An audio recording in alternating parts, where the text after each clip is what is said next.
한번 따라하겠습니다. 알파와 오메가 되시는 하나님. 이 제목 하나로 모든 게 끝나는 거 아니겠습니까? 시작과 끝이 되시는 하나님, 역사의 주인이 되신 하나님, 그 하나님이 저와 여러분의 하나님 아버지임을 여러분 기억하시길 바랍니다. 성경적 심리 상담의 대가 레리 클랩은 인간의 욕구와 관련해서 세 개의 동심원을 이렇게 그려서 잘 설명을 해주고 있습니다. 한번 그림을 보시면, 가장 밖에 있는 원이 일상적 욕구를 표현하고 있고, 중간에 있는 동심원은 기본적 욕구, 그리고 가장 중심에 있는 동심원은 근본적 욕구, 이렇게 칭하고 있습니다. 일상적 욕구라고 하면 우리가 소유를 하는 물질에 관련된 그러한 것들을 의미하고, 그리고 기본적 욕구는 관계, 그래서 대인 관계, 가족 관계에서 오는 것들을 의미합니다. 그리고 마지막으로 이 근본적 욕구는 하나님과의 관계 속에서 되어지는 충족되는 것을 이야기하고 있습니다. 우리가 일상적인 욕구, 세상적인 어떤 소유들, 물질에 대한 것, 그리고 관계의 욕구, 화목한 가정을 이루고 사람들과의 좋은 관계를 이루며 살아가는 것들로 인해서 우리가 행복을 추구하고 있는데, 레리 클랩은 가장 중요한, 가장 중심에 있는 동심원, 이 근본적인 욕구가 채워지지 않으면 이것은 진정한 행복이 될 수 없다, 이렇게 이야기를 하고 있습니다. 그래서 가장 중요한 것은 중심에 있는 하나님으로 채워지는 욕구, 근본적인 욕구다라고 하는 것을 말씀하고 있습니다. 그래서 하나님과의 바른 관계를 유지하는 것이 얼마나 중요한가를 잘 설명하고 있는 것이죠. 그런데 우리가 어디에 초점을 맞추고 중심을 가지고 살아가느냐에 따라서 우리가 일상적인 욕구가 결핍이 될 때 많이 힘들죠. 기본적인 욕구에 결핍이 생길 때도 힘이 듭니다. 그런데 이런 것들이 문제가 해결되고, 그래서 내가 만족을 얻게 될 때, 그때에 신앙의 그러한 모습이 드러나게 됩니다. 사람들은 하나님 앞에 나와서 열심히 예배를 드리고 기도를 드리면서 하나님의 도움을 구하는데, 일상적인 욕구와 기본적인 욕구가 충족되면 내가 지금 행복하다, 내가 지금 만족한다라고 하는 순간, 배가 부르고 등이 따시면 어떻게 됩니까? 하나님으로부터 떠나게 되는 것을 보게 됩니다. 그렇다면 그는 근본적인 부분에, 하나님과의 관계에 초점을 맞춘 인생이 아니라 일상적인 욕구와 기본적인 욕구를 위해서 그렇게 교회를 다녔다라고 하는 것이 드러나게 되는 것입니다. 하나님은 그래서 우리에게 근본적인 욕구를, 이것이 가장 중요하다는 교훈을 주시기 위해서 때로는 일상적인 욕구를 뺏어가시기도 하시고, 때로는 기본적인 욕구를 빼앗아 가시기도 하시고, 때로는 이 두 가지를 다 한꺼번에 무너뜨리심으로 근본적인 욕구, 하나님과의 관계에 대해서 우리의 본 모습을 드러나게 하시고, 그래서 하나님을 찾도록 그렇게 인도해 가시는 것을 볼 수가 있습니다. 일이 잘 풀리고 내가 원하는 것들이 이루어질 때는 그것을 잘 몰라요. 그러나 이것들이 무너질 때, 일반적인 욕구가 무너지고 기본적인 욕구가 무너질 때 우리는 하나님의 음성을 듣게 됩니다. 나의 사랑하는 딸아, 나의 사랑하는 아들아, 나에게로 오너라 라고 하는 그 음성이 그때 비로소 들리게 되는 것이죠. C.S. 루이스는 이것을 이렇게 잘 기가 막히게 표현을 했는데, 하나님은 쾌락 속에서 우리에게 속삭이시고, 작은 소리로 속삭이시고, 하나님은 쾌락 속에서 우리에게 속삭이시고, 양심 속에서 말씀하시며, 양심 속에서 말씀하십니다. 고통 속에서 소리를 치십니다. 이렇게 C.S. 루이스는 이야기했습니다. 우리가 하나님의 음성을 들을 수 있을 때, 그때가 언제라고요? 고통 속에서 하나님의 음성을 듣게 된다고 C.S. 루이스는 말합니다. 그래서 고통은 귀먹은 세상을 불러 깨우는 하나님의 메가폰입니다. 이렇게 그는 이야기를 하고 있습니다. 오늘 본문은 우리가 잘 아는 내용이죠. 430년 동안 애굽에서 종살이를 하다가 출애굽을 하게 되고 이제 홍해를 건너게 되는 사건이 오늘 본문에 기록이 되어 있습니다. 출애굽이라고 하는 역사적인 사건을 경험하고 이제 자유인이 된 이스라엘 백성들에게, 그럼에도 불구하고 하나님은 이들에게 아주 중요한 레슨을, 중요한 교육을, 중요한 교훈을 주시기 위해서 그들을 가는 길을, 방향을 틀어서 홍해 바다 쪽으로 이끌어 가고 계시는 것을 볼 수 있습니다. 이제 자유다. 이제 내 마음대로 살 수 있다. 이제 애굽에서 바로의 압제로부터 해방되었다라고 기쁨에 들떠있는 이스라엘 백성들, 일상적인 욕구와 기본적인 욕구가 해결됨으로 이제 다 되었다라고 생각하고 기뻐하고 있는, 만족하고 있는 이들에게 하나님은 중요한 것을 가르치시기 위해서 그들의 행진하는 방향을 바꾸십니다. 자, 출애굽기 14장 1절 2절 읽겠습니다. 같이 읽겠습니다. 1절 2절. 여호와께서 모세에게 말씀하여 이르시되 이스라엘 자손에게 명령하여 어떻게 해요? 돌이켜 방향을 돌리고 계셔요. 명령하여 돌이켜 바다와 믹돌 사이에 비아히옷 앞 곧 바알스본 맞은편 바닷가에 장막을 치게 하라. 모세에게 특별히 하나님께서 명령하셔서 바닷가 앞에 장막을 치게 하라 말씀하십니다. 의도적으로 하나님이 그쪽으로 이끌어 가고 계신데, 이 지형이 양쪽으로 이렇게 바다로 양쪽이 막혀 있든지 아니면 산으로 막혀 있든지, 앞은 홍해가 있고 양쪽 옆에도 막혀 있어서 들어왔는데 돌아가려면 뒤로 돌아가야 하는 그러한 지형이에요. 그런데 이제 나중에 보면 파라오가 정예 부대를 이끌고 그 남은 마지막 돌아갈 수 있는 그 길 쪽으로 추격해 오기 때문에 앞이 막히고 옆이 막혀 있는 상태에서 이스라엘 백성들이 더 이상 피할 수 없는, 도망칠 수 없는 그러한 절망적인 상황에 처해지게 되었다라고 하는 것입니다. 그런데 하나님이 의도적으로 그 상황을 만드셨고 그것으로 인도하셨다라고 하는 것이죠. 우리가 인생을 살다 보면 이런 때가 얼마나 많이 있습니까?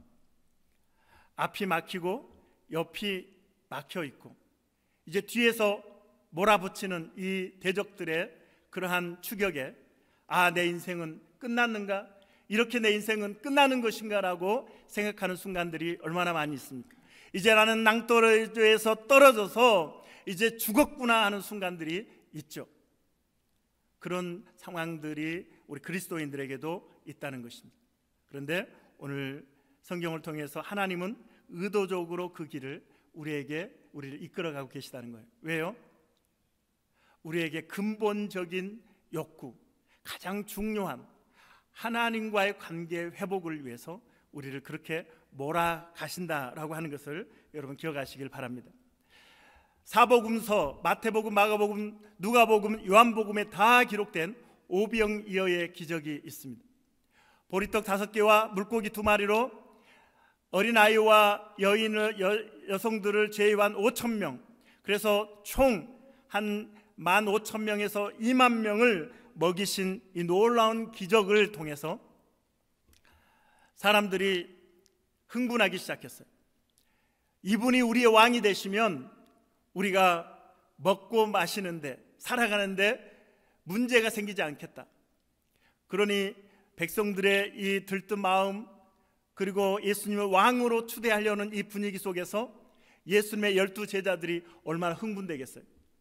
예수님이 왕이 되시면 나는 좌의정이 되고 우의정이 되고, 그러면서 제자들의 마음이 흥분된 상태에 있을 때 예수님께서 그들을 재촉하사 배를 타고 건너편으로 갈릴리 호수를 넘어서 건너편으로 가도록 다그치고 있는 예수님의 모습을 보게 됩니다. 결국 예수님께서 제자들에게 배를 태워서 다그쳐서 보내는 그 현장이 어디예요?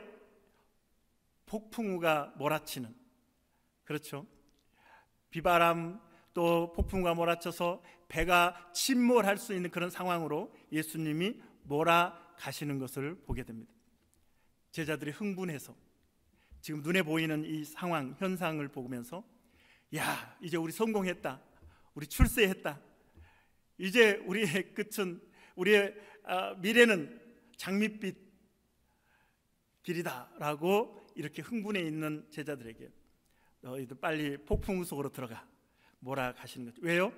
세 번째, 근본적인 욕구, 하나님과의 관계 속에서 진정한 축복, 진정한 행복, 진정한 기쁨을 누릴 수 있기에 겉에 있는 것들이 아닌 가장 중요한 우리 인생들에게 하나님이 우리에게 주기를 원하시는 가장 큰 영광과 축복을 누리도록 우리를 폭풍 속으로 몰아가신다라고 하는 것입니다.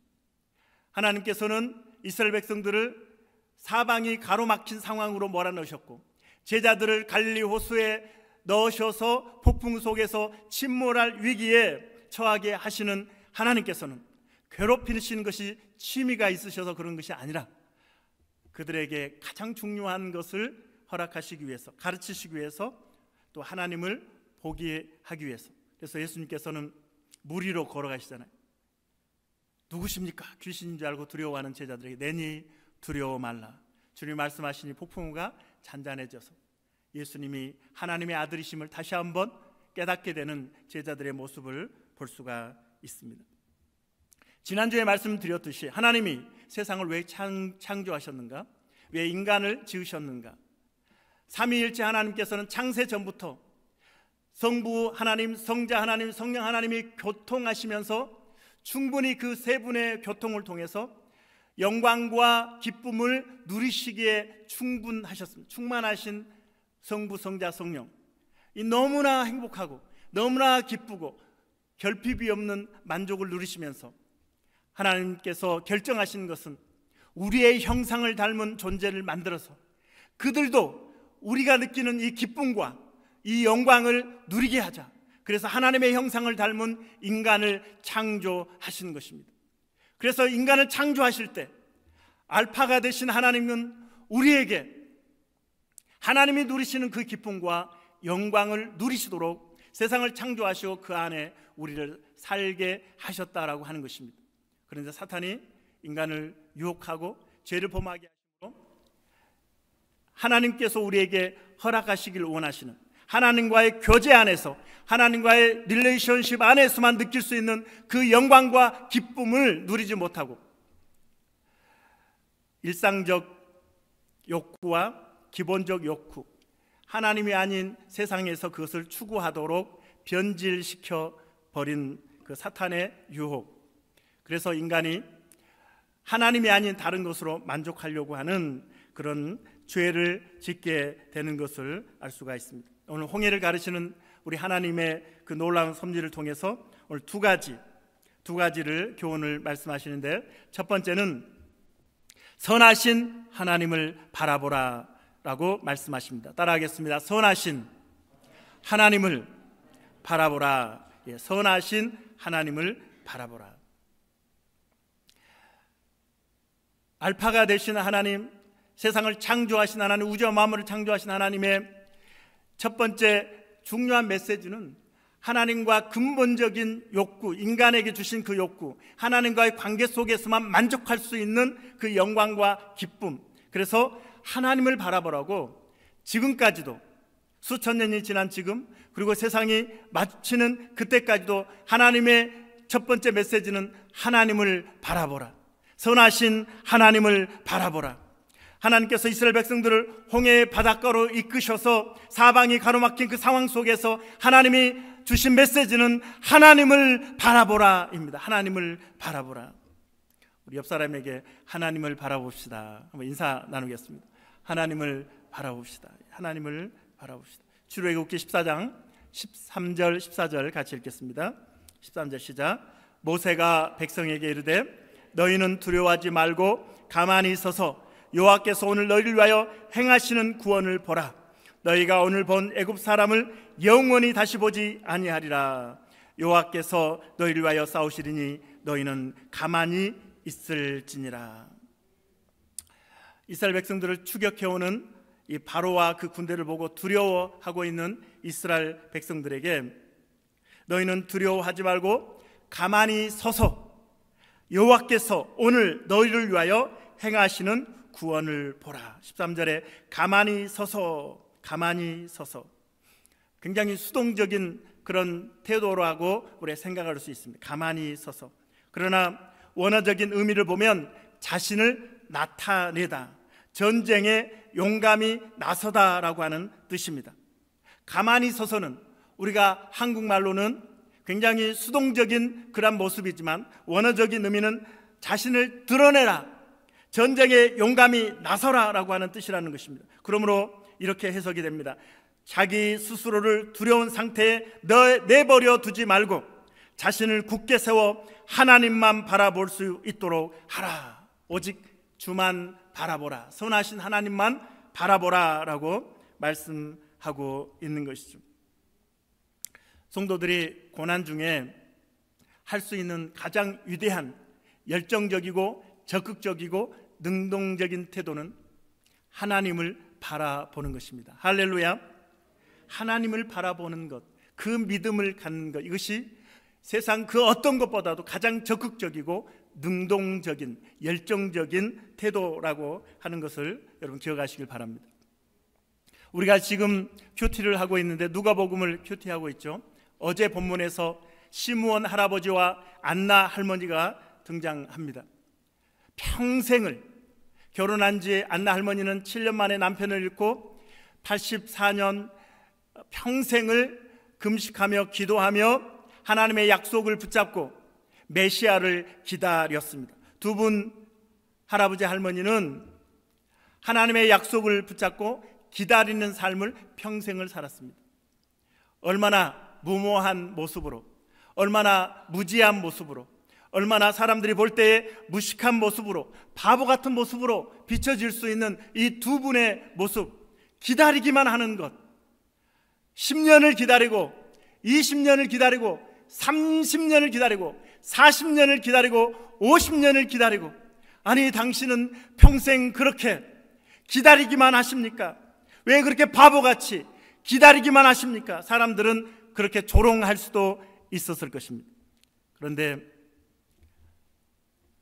그들의 기다림은 가장 열정적이고 적극적이고 능동적인 기다림이었기 때문에 저는 그 말씀을, 그들의 모습을 보고 묵상하면서 제 마음이 얼마나 뭉클해졌는지 모릅니다.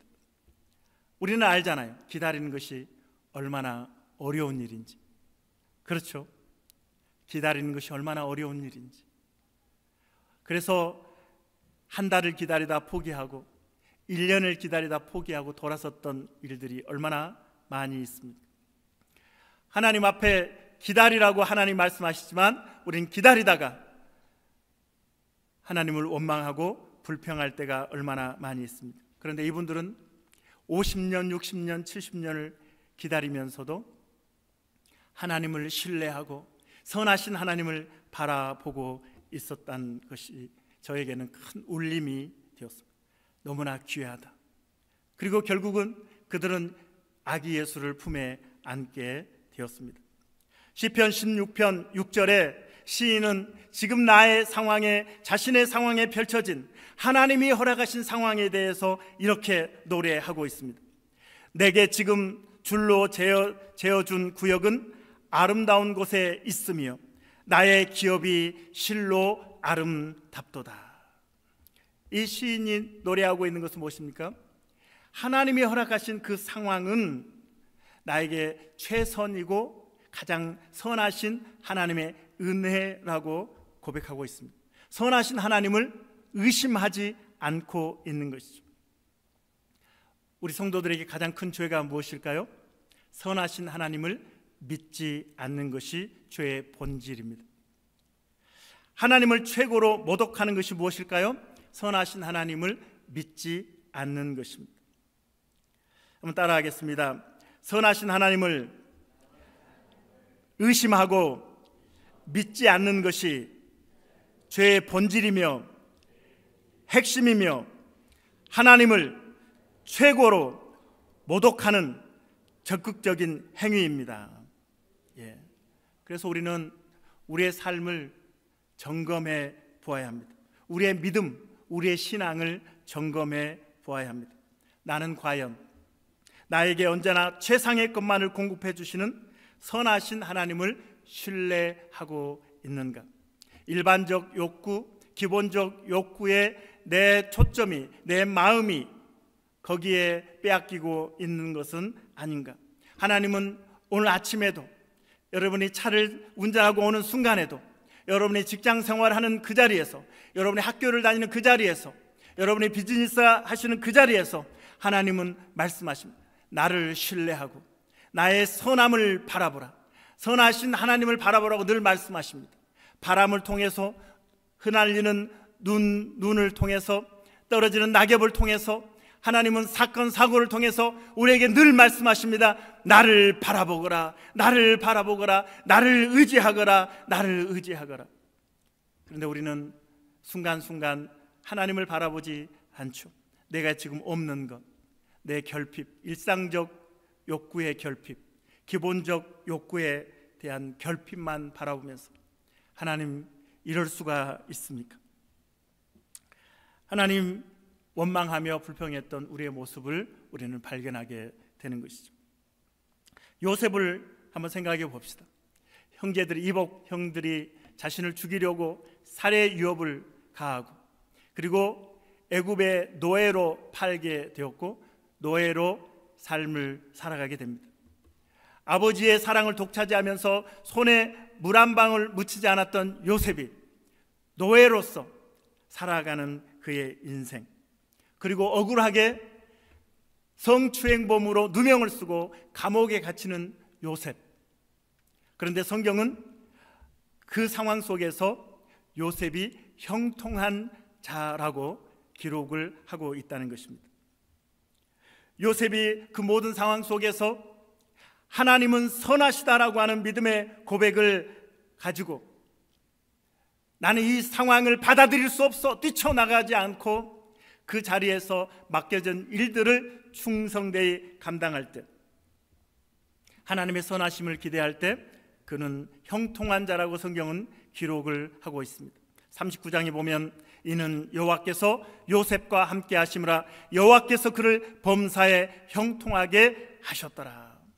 요셉은 일상적인 욕구, 기본적인 욕구가 아니었어요.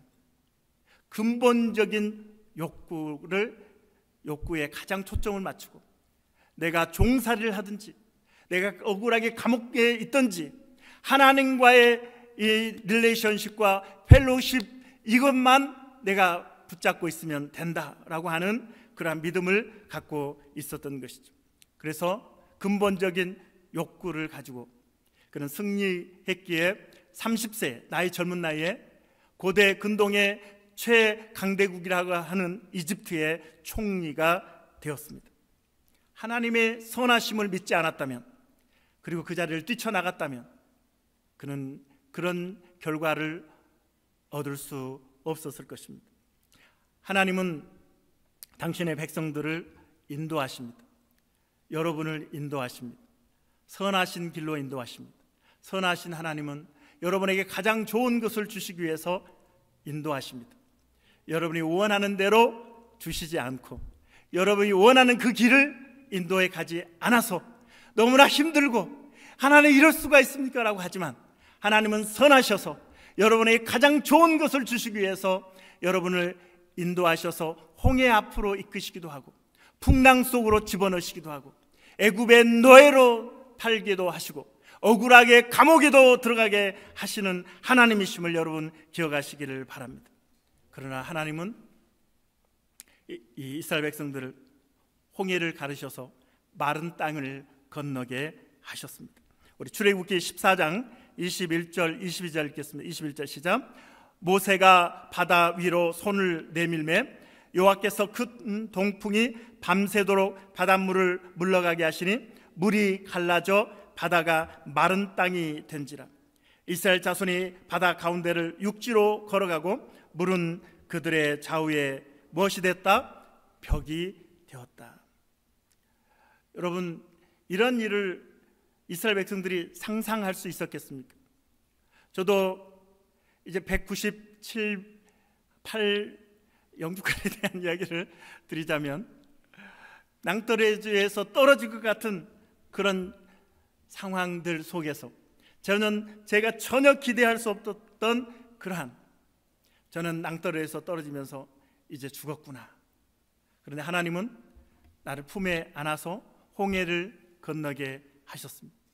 이 은혜가 여러분에게도 동일하게 주어진다는 사실을 여러분 기억하시기 바랍니다. 뒤에는 바로와 정예 부도가 병거가 철병거가 추격해오고 좌우에는 가로막혀 있고 아픈 홍해가 있지만 사람의 상식으로, 사람의 이성으로, 사람의 경험으로 여기에서 살아남을 가능성 0%. 이제 우리는 죽었구나 하는 상황 속에서 하나님만이 하실 수 있는 홍해를 가르셔서 그 바다 질퍽질퍽한 땅이 마르게 하셔서 마른 땅을 건너게 하시는 이 새 창조의 역사, 하나님만이 이루시는 그 은혜가 당신의 백성들에게 허락된 것을 여러분 믿으시기를 바랍니다.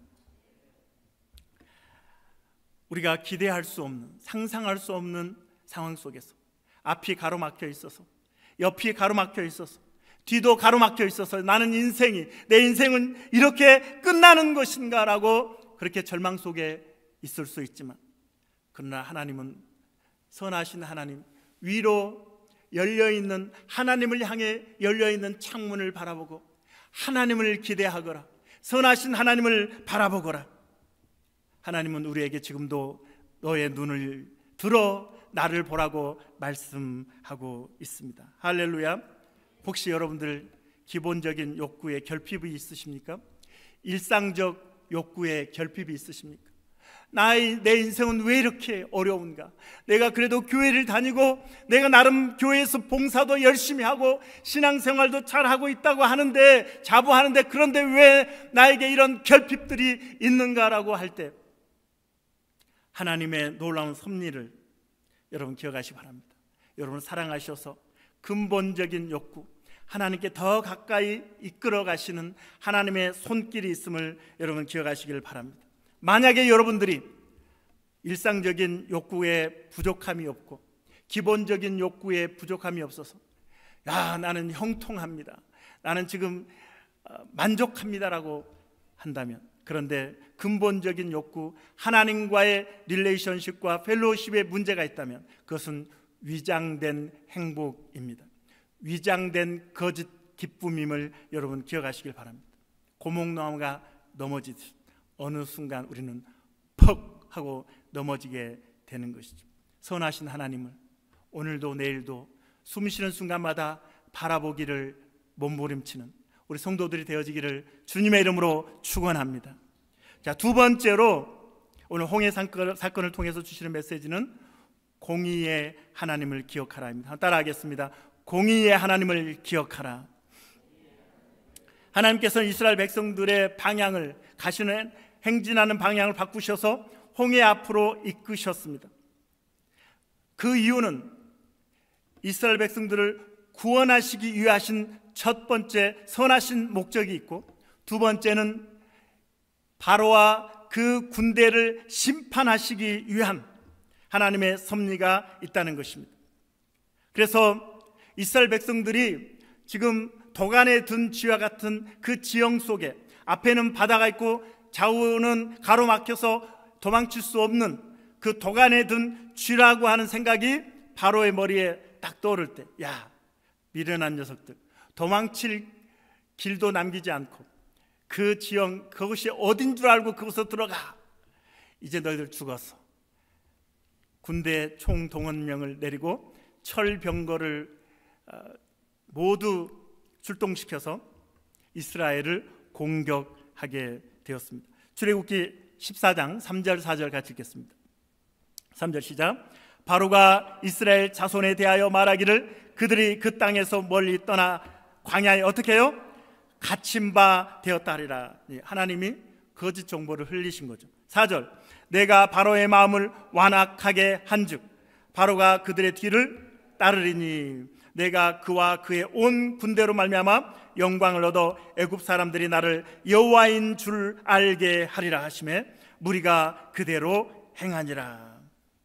하나님께서 막다른 골목 홍해 앞으로 이스라엘 백성들을 인도하신 것은 이스라엘 백성들을 괴롭히려고 그들을 고통 가운데 빠뜨리려고 인도하신 것이 아니라 이스라엘 백성들을 구원하시는 첫 번째 목적과 애굽을 심판하시기를 원하시는 하나님의 심판의 섭리가 있다는 것이죠. 자, 어떤 심판이 있었습니까? 출애굽기 14장 27절 28절 같이 읽겠습니다. 27절 28절 시작. 모세가 곧 손을 바다 위로 내밀매 새벽이 되어 바다의 힘이 회복된지라 애굽 사람들이 물을 거슬러 도망하나 여호와께서 애굽 사람들을 바다 가운데 엎으시니 물이 다시 흘러 병거들과 기병들을 덮되 그들의 뒤를 따라 바다에 들어간 바로의 군대를 다 덮으니 어떻게 해요? 하나도 남지 아니하였더라. 하나도 남지 아니하였더라. 전멸시켰습니다. 바다가 갈라졌다가 이스라엘 백성들이 지나간 다음에는 합쳐져 가지고 바로와 그 군대들을 한 명도 남기지 않고 전멸시켰다라고 말씀하고 있습니다. 29절에 보면 이스라엘 백성들에게는 벽이 되어준 바다가 되어 주었던 바다가 이 애굽 이집트 사람들에게는 죽음의 도구가 되었다, 심판의 도구가 되었다라고 하는 것입니다. 사랑하는 성도 여러분, 우리가 살아가는 삶의 여정 속에서 이것이 심판일까, 이것이 구원일까 하는 상황들, 사건들이 많이 있습니다. 이것이 구원일까, 이것이 심판일까, 상황과 어떤 사건들을 보면 우리가 판가름하기가 어려운 그러한 상황들, 사건들이 있습니다. 그러나 중요한 것은 무엇입니까? 내가 하나님과의 관계를 맺고 있다면 그것은 구원의 길인 줄 믿으시길 바랍니다. 그러나 하나님과의 관계가 문제가 생겼다면 그것은 심판의 길인 것을 우리는 기억해야 합니다. 그래서 상황과 사건 속에서 늘 우리는 우리 자신을 돌아보고 나와 하나님의 관계, 나는 하나님을 보고 있는가? 나는 일상적 욕구에 마음을 빼앗기고 있는가? 기본적 욕구에 내가 마음을 빼앗기고 있는가를 늘 점검하면서 가장 근본적인 욕구, 하나님과의 관계를 점검하면서 하나님을 붙잡기 위해서 몸부림치는 우리 성도들이 되어야 하는 것입니다. 나는 십자가를 붙들고 있는가? 아니면 세상을 붙들고 있는가? 십자가는 제가 이 말씀을 묵상하면서 보니까 십자가는 제2의 홍해바다라는 생각이 들었습니다. 십자가는 제2의 홍해바다다. 구원과 심판이 공존하는 홍해바다처럼 심판과 구원이 공존하는 것이 바로 십자가입니다. 하나님을 믿는 자들에게는 예수 그리스도의 십자가는 구원입니다. 구원의 복음입니다. 할렐루야. 그러나 하나님을 믿지 않는 자들에게는 심판이 주어지게 된다라고 하는 메시지가 십자가에서 전해지는 것이죠. 하나님께서는 죄를 미워하십니다. 죄에 대해서는 심판하셔야 합니다. 죄의 삭은 사망입니다. 그래서 죄인들을 다 저주 아래 놓아야 하는 이 상황 속에서 우리를, 죄인을 구원하시기 위해서 하나밖에 없는 독생자, 유일하신 독생자를 십자가에 내어 주신 것입니다. 그래서 예수님께서 저와 여러분의 모든 저주를 다 뒤집어 쓰셨습니다. 과거, 현재, 미래의 저주까지 다 하나님의 진노를 다 예수 위에 쏟아 부으셨습니다. 쏟아 부어서 이제 우리의 과거와 현재와 미래의 죄까지 예수님이 다 짊어지심으로 우리가 예수님을 믿으면 우리는 모든 죄 용서받고 하나님의 자녀가 되고 영원한 생명을 얻게 되는 것입니다. 할렐루야. 우리 한번 다음 보여주실래요? 한번 같이 읽겠습니다. 우리의 구원은 성부 하나님의 패션과 성자 하나님이신 예수 그리스도의 패션, 고난과 죽음이 합하여 성취된 일입니다. 십자가를 믿는 자들에게는 구원, 천국문을 열어주시고 믿지 않는 자들에게는 지옥문이 열리는 그 사건, 바로 홍해의 사건이고 십자가의 사건이 되겠습니다. 이제 말씀을 마무리하겠습니다. 저는 이제 지난 송구영신 예배 때 여러분들이 기도 제목을 써주신 그걸 가지고 아침마다 이렇게 기도하면서 아이들 기도 제목을 보면서 얼마나 웃는지 몰라요. 그리고 제가 지금 이제 스캔을 해왔는데 이 아이의 보이시나요? 글이? 한번 읽어보실까요? 하나님, 저의 소원은 핸드폰을 많이 하는 것인지 핸드폰을 끊는 것인지를 모르겠는데 X를 이제 했어요. 하다가 자, 저의 가족과 사랑의 교회 모든 사람들이 아프지 않고 행복하게 사는 것이랑 이 교회를 다니는 사람들이 모두 천국에 가시는 것입니다. 할렐루야. 놀랍죠? 여러분은 어떤 기도를 드리고 계셔요? 여러분은 이 어린아이, 초등학생, 이 아이의 기도를 여러분 드리고 계시나요? 여러분의 내 자신의 일상적 욕구와 기본적 욕구에 함몰되어 가지고 다른 사람을 보지 못하고 하나님의 나라를 보지 못하고 하나님의 뜻을 깨닫지 못한 채 나만 결핍된 자로, 나만 불행한 자로, 나만 절망스러운 삶을 살아가는 자로 그렇게 함몰되어서 그렇게 살아가고 있지는 않습니까? 우리가 이 아이의 기도를 통해서 다른 사람을 위해서 우리 교회 성도들, 여러분이 이 아이의 기도의 덕을 보고 있습니다. 그런데 제가 더 재미있는 것은 이 아래 그림을 그렸는데 문이 두 개가 있어요. 큰 문과 작은 문이 있어요. 큰 문과 작은 문. 그리고 큰 문은 지옥으로 가는 문이라고 표시해 놓고 너무 작아도 너무 작은 이 문은 천국으로 가는 문이라고 이렇게 적어 놨습니다. 아이가 이렇게 적은 거예요. 놀랍죠? 여러분의 삶과 여러분의 신앙은 어떻습니까? 여러분은 이런 인식 속에 신앙생활을 하고 계십니까? 내가 일상적 욕구와 기본적 욕구에 함몰되어 저 큰 문으로 가고 있다는 사실을 여러분 인지하고 계십니까? 아니면 저 작은 문, 좁은 문에 내가 하나님을 바라보며 선하신 하나님을 기대하며 십자가 붙잡고 저 작은 문, 좁은 문을 향해서 나아가기를 몸부림치고 계십니까? 여러분은 어느 문을 선택하고 계십니까? 초등학생의 수준에 여러분 뛰어넘는 우리 어른 성도들이 되어지기를 주님의 이름으로 축원합니다. 제가 서론에서 레리 크랩의 인간 욕구 동심원을 보여드렸습니다. 자, 일상적 욕구와 기본적 욕구가 채워지면 사람들은 행복하다고 여깁니다. 하지만 거기에서는 작은 문, 좁은 문이 열리지 않습니다. 어디에서 작은 문이 열릴까요? 근본적 욕구, 하나님과의 관계에서만 작은 문이 열리게 되는 것이죠. 그리고 이 화살표를 보십시오. 우리는 밖에서부터 안으로 들어가려고 합니다. 하나님, 이거 해결해 주세요.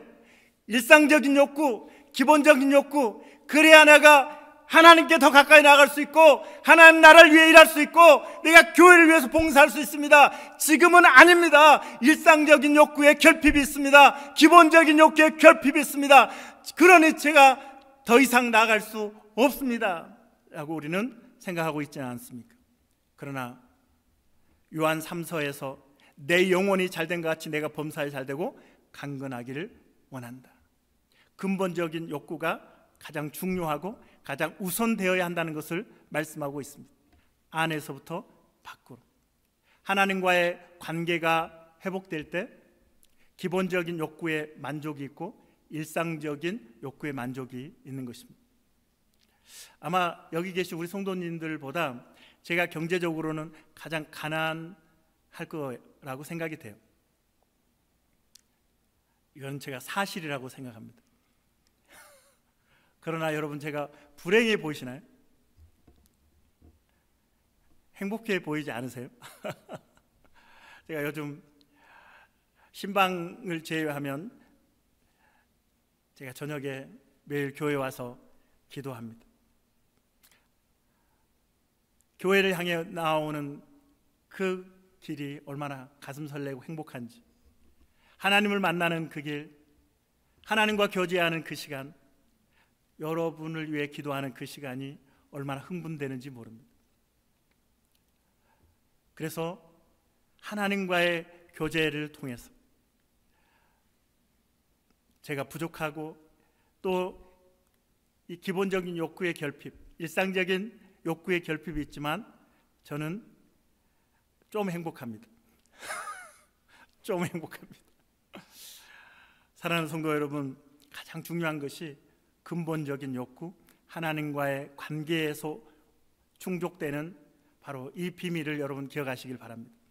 거기에서 만족이 되어야, 거기에서 기쁨이 흘러나갈 때 기본적인 욕구나 일상적인 욕구, 그래서 자족하게 되는 것, 사도 바울이 말했던 자족이 거기에서 일어나게 되는 것이죠.